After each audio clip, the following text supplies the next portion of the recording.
दिल दर्द जिगर। हिंदी सिनेमा के इतिहास में कई बड़े निर्देशक आए, लेकिन शोमैन का खिताब सिर्फ एक को मिला और वो थे सुभाष घई।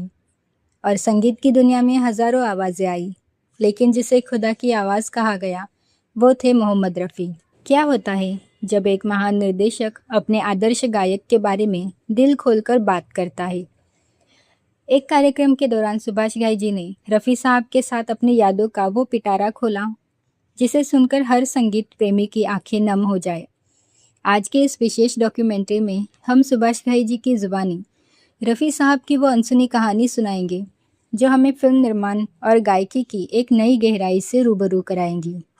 सुभाष घई जी अपनी बात की शुरुआत एक बहुत ही सुंदर दर्शन के साथ करते हैं। वो कहते हैं कि उनके जीवन के 3 मुख्य अध्याय रहे, बचपन, जवानी और रवानी। घई साहब बताते हैं कि उन्हें पहली बार आर्टिस्ट होने का एहसास किसी फिल्म सेट पर नहीं बल्कि स्कूल के मंच पर हुआ था। जब वो छोटे थे तब उन्होंने रफ़ी साहब का एक मशहूर भजन गाया था, बड़ी देर भई नंदलाला।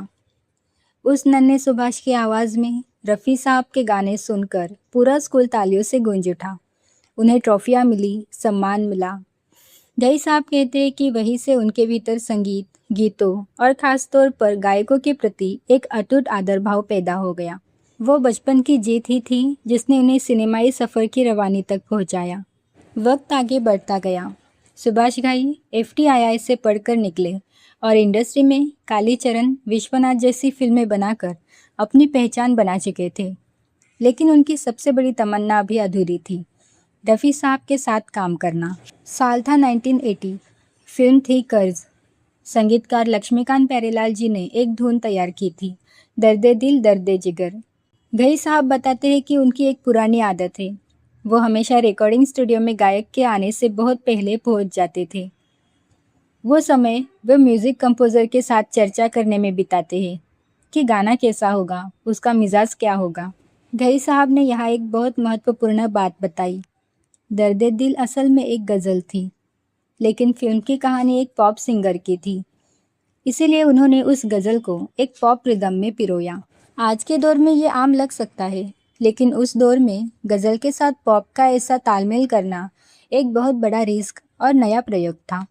और फिर वो लम्हा आया जिसका सुभाष घई को बरसों से इंतज़ार था। स्टूडियो का दरवाज़ा खुला और साक्षात मोहम्मद रफ़ी साहब अंदर आए। घई साहब कहते हैं, मैंने उनके पैर छुए। आमतौर पर फिल्म इंडस्ट्री में हर किसी का अपना एक स्टेटस होता है, अपना ईगो होता है, लेकिन रफ़ी साहब इतने खुदा के बंदे कि लगा आसमान से कोई फरिश्ता उतर आया हो। जैसे ही घई साहब ने उनके सम्मान में झुककर पैर छुए, रफ़ी साहब ने उन्हें गले लगा लिया और कहा, सुभाष जी, मैंने आपकी फिल्म विश्वनाथ देखी है। आप बहुत अच्छी फिल्में बनाते हैं। सोचिए, जो इंसान हज़ारों गाने गा चुका है, दुनिया जिसकी मुरीद हो, वो एक युवा निर्देशक के काम की तारीफ कर रहा था। यह उनकी महानता की सबसे बारीक मिसाल थी। घई साहब बताते हैं कि रफ़ी साहब ने जैसे ही माइक पर पहली लाइन छेड़ी, दर्द दिल। घई साहब कहते हैं, बस पहली लाइन सुनकर ही मेरा दिल खुश हो गया और मैंने कह दिया कि मेरा गाना सुपर हिट हो गया। हज़ारों गाने गा चुके रफ़ी साहब ने उस एक लाइन में इतनी रूह फूंक दी थी कि सुभाष घई को आगे कुछ सुनने की ज़रूरत ही महसूस नहीं हुई। आज भी जब घई साहब किसी स्टेज पर जाते हैं और केवल दर्दे दिल कहते हैं तो पूरी महफिल झूम उठती है। घई साहब के मुताबिक एक सिंगर अपनी मर्जी से गाता है, कहीं भी ठहर सकता है, कहीं भी बह सकता है, लेकिन एक प्लेबैक सिंगर, उसे सिनेमा के लिए गाना पड़ता है, उसे एक तय मीटर में रहना पड़ता है। घई साहब ने कहा, प्लेबैक सिंगिंग सिर्फ गाना नहीं, ये एक डायलॉग है।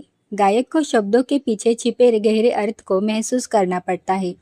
गायक को ये सोचना पड़ता है कि पर्दे पर जो एक्टर खड़ा है, ये उसकी व्यथा है, उसकी इमोशन है। ये पूरी प्रक्रिया स्टूडियो से लेकर पर्दे पर एक्टर के चेहरे तक की यात्रा बहुत नाजुक होती है और रफ़ी साहब इस यात्रा के सबसे बड़े सारथी थे। 31 जुलाई 1980 को रफ़ी साहब दुनिया छोड़ गए। सुभाष घई कहते हैं कि उनका जाना सिनेमा के लिए एक ऐसा घाव था जो कभी नहीं भरा। फिल्म विधाता में एक गाना था, हाथों की चंद लकीरों। यह गाना शम्मी कपूर पर फिल्माया जाना था, घई साहब बताते हैं कि पूरी रिकॉर्डिंग के दौरान उन्हें सिर्फ रफ़ी साहब याद आते रहे। शम्मी कपूर की वो अदाएं, उनके वो एक्सप्रेशंस, उन्हें सिर्फ रफ़ी साहब ही अपनी आवाज़ से पूरा कर सकते थे। घई साहब की डिमांड बहुत ज़्यादा थी, लेकिन वो रूह उन्हें कहीं मिल नहीं रही थी। फिल्म कर्मा के अमर गीत हर करम अपना करेंगे के बारे में घई साहब ने एक बड़ी बात कही। उन्होंने कहा ये गाना सिर्फ रफ़ी साहब ही गा सकते थे, कोई और नहीं। लेकिन वो नहीं थे, तो घई साहब ने उनके शिष्यों मोहम्मद अजीज़ और अन्य से गवाए। रिकॉर्डिंग के दौरान घई साहब अक्सर नए गायकों के कान में जाकर धीरे से कहते थे, रफ़ी साहब की तरह। वो चाहते थे कि गायक उस आवाज़ की रूह को पकड़े। वो स्वीकार करते हैं कि वो रफ़ी साहब के कितने बड़े भक्त हैं।